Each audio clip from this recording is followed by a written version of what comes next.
Here in China's southwest Chongqing Municipality for the China-Europe Seminar on Human Rights. The focus will be on COVID-19 this year for sure, including the rights to life and health from vaccination to relations in a post-COVID-19 era. Well, the seminar will be officially kicking off this afternoon, bringing together some 100 experts and scholars. There will be an online discussion as well, with the guests joining via video link from Rome, Italy. Well, this is the 7th year of the seminar since launched in 2015. Previous meetings covered topics including prohibition of child labor, protection of disabilities, and human rights values between the East and the West. Well, the organizers say they hope the seminar will serve as a platform to promote dialogue, in-depth exchanges, and understanding between China and Europe. Well, as you know, China and Europe were among the first regions to be hit by COVID-19. The trajectory of the pandemic and its economic fallout remain unclear, but European countries are currently putting the final touches to their recovery plans, and China is also seeing high economic recovery so far. Experts say cooperation on medical supplies and virus research will be critical. They also believe the pandemic will help us rethink our global approach and the need to work together to build a more inclusive, resilient multilateral order for the 21st century. If they can work together, China and the EU will have a great opportunity to spearhead that change. But how can China expect from this seminar? And for more on that, join me is the Deputy Director of Human Rights Center of Jini University, Mr. He Zhipeng. Professor He, welcome to our program. So my question to you is why this kind of conference is important to China and Europe, and what's your expectations?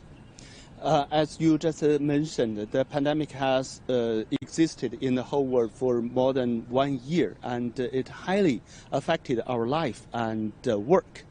So I think this conference will help us to cooperate, to think how to deal with this pandemic and deal with world risks like this kind of pandemic. Just as you mentioned, the organizers say that the conference will share the experiences and lessons both China and Europe gain from this pandemic. And also we will seek further cooperation opportunities and possibilities between China and Europe.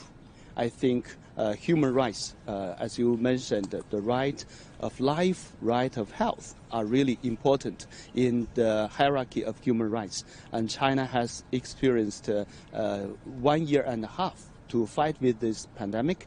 And I think to this day we have got some success. But further, it needs information exchange and also our measures to cooperate to deal with this kind of issue to have a better result. Thank you. Thank you. Just as you mentioned, there might be a lot of more discussions and the results we can expect coming from this seminar, which will be kicking off later this afternoon. Yes. Thanks again. Thank you. Well, Panda, the cost of human life and COVID-19 has obviously, been great, and the pandemic is far from over. While the situation has stabilized in some regions, and there is a continued risk of reinfection from abroad and second or even third waves as lockdown measures are loosened. What can we learn from this experience is also another topic which will remain to be discussed later in the day. Panda. Thank you very much, and keep us updated. Our reporter Dong Xue in the southwestern Chinese city.